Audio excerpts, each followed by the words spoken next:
Hi, welcome to the Twinsburg Mayor's Report. I'm here with Mayor Sam Scafidi. My name is Mary Kidd, and thank you for coming over on this almost spring day. Almost, we're getting there. You right. believe it's March already. Yes. I know. Oh, it makes me so happy. I know, right? All right. Twinsburg wants to extend their marijuana moratorium. Yeah, actually, we did. Council, I believe they passed it already, extending it for 3 months.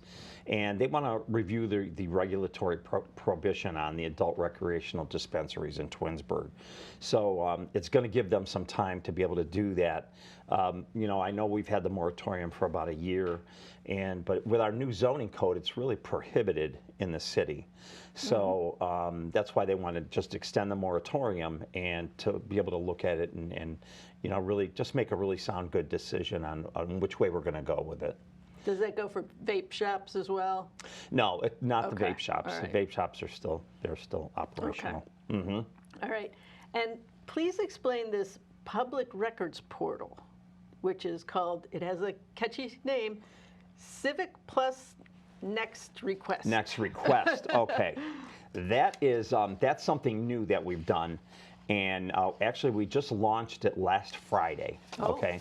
It's something that we've been working on, but we launched it last Friday. And, it's our commitment really to being transparent with records. As you know, last year, we were bombarded with records requests, and so many that we couldn't keep up with them. Only because they were what was being requested. There was issues going on in the city at the time, and what they were requesting were nothing recent, but things that were from way in the past that, truthfully, none of this administration was there for or dealt with. So we had to go in the archives to really get, try to fulfill those records requests, and then, then the release the record signs and all that stuff came out because we were tardy in getting them out. But so this is really going to help. It's going to streamline that whole thing, and it's a new software. Like I said, we launched it last Friday, and it's going to be able to get them to submit and track and receive record requests online. So the residents or anybody that wants a record request, they could do it online, and it's just going to make it more efficient and more user-friendly for them as well. In addition, it provides access to the most previously fulfilled records. So if they look at that and they look at some of the records there, it may be some of the same questions or things that they're looking at, and it may save some time in them requesting that and us, going through the whole process again. So we're really excited about it. And again, it's just we're trying to enhance the responsiveness, and there's no reason it's not that we don't want to release them, and that wasn't the case last year. It's not that we didn't want to release them, but there's a lot that goes into it. And I believe we've talked about this before, about the redactions and all that stuff. I mean, you've got to really go through things. And so it does take time. And especially when they're asking for things that are a history that this administration did not work with or was, privy to at the time. So it's a lot of archiving and looking around. So hopefully this will enhance it and speed it up for everybody. And you can get to that through the city's website? Yes. Okay. All right. Now, your new zoning code apparently has some certain requirements on where your garage should be in relation to your house. Could you explain that? Yeah, it has it that it's a 3-foot setback, okay, from the house. And the intent was, and this was suggested by the consultants that we worked with, that, if you go down a street, and we have homes there now that you have the garages stick out further than the home, so you just see garage. You don't see the home. You don't see the house. But that also comes with some glitches with it as well, depending on how far back you go. And it applies to existing homes too. So, it's not that we're going to go ask people to move their garages back. That's not the case. So I want to make that perfectly clear. But if somebody does want to go ahead and maybe put on an addition or things like that, it might come into play there. And so we're looking at ways to not have them get a variance, but an exception to the rule, okay, for existing homes. But any new homes would fall under this 3-foot setback. But again, we're looking at it in more detail, and we're going to see if and where, or if there's any adjustments or what can be done to adjust this to make it more, I guess, a little user-friendly with everybody. Yeah, it's tricky. Yeah, it is a little tricky. Yeah. It is tricky. All right. And you're celebrating because your finance department Yes, is, you know what? I honored. couldn't be more proud of the finance department. I'll tell you what, Christina Conway, she is our finance director, and she was going all over that. She was our finance director, and she's done a great job. Her and the finance department. And I'll tell you what, when Christina was hired, she's also an attorney. Okay, so I've got 3 attorneys working for the city of Twinsburg. The law director is an attorney, the HR director is an attorney, and I've got the finance director is an attorney. And it really gets to be a lot of attorneys at one time when you're sitting in a room talking with these 3 folks and we're having a meeting. But yeah, so what it is that this is done by the auditor, and every year that we're audited, and it's extensive. I mean, it takes. It's an extensive audit of all of our books, and it takes about 6 months for them to go through everything, and at least a 100-page report that they go through as well. So we're just so proud that we've got we got the award this year, and truthfully we've had it since 2019. We've been getting that award, so it's working out very well. And again, Christina and that whole finance department is doing a great job with our finances, and I couldn't be more proud. Well, congratulations. Yeah, thank you. Thanks. Now, Twinsburg residents, where can they take their composting? Well, you know what, they can't. I guess they can take it to Liberty Park, but that's part of the nature center, which is not run by the city. Okay. Okay, so that's run by the Metro Parks. So from what I understand, I really don't know a lot about that, and I guess I should look at it in case we get calls. But yeah, that's being run by the Metro Parks. Up So at the check nature. their rules and regulations. Absolutely. Okay. Yes. All right. And your State of the City is coming up. Yeah, April 10th. This year it's in April. And like usual, the doors will open at 7:15, and the presentation will start at 8:15. Okay. There is that great buffet breakfast that they put out every year. This is sponsored by the Chamber of Commerce, and so they do a good job. And this year I'm making a few more changes to it this year to try to shorten the presentation, because it did run a little late last year. And so I'd like to be done by 9 o'clock, 45 minutes. Oh, nice. I'd like to be able to get the folks out of there and go to work or wherever they're going. But it's really a nice event, and I think we push out a lot of good information. It's nice to see all of our business partners there, come and see, and even our residents come to see it.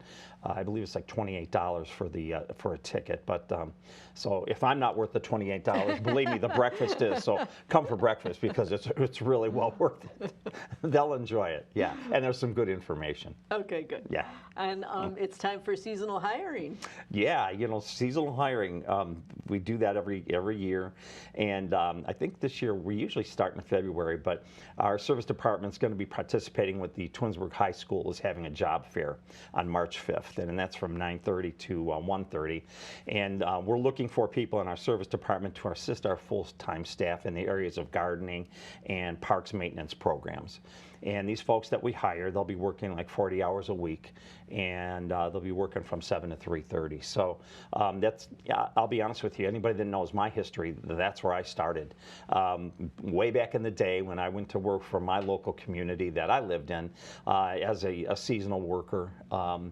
And my career just started and blossomed from there. So it's a good opportunity for those folks.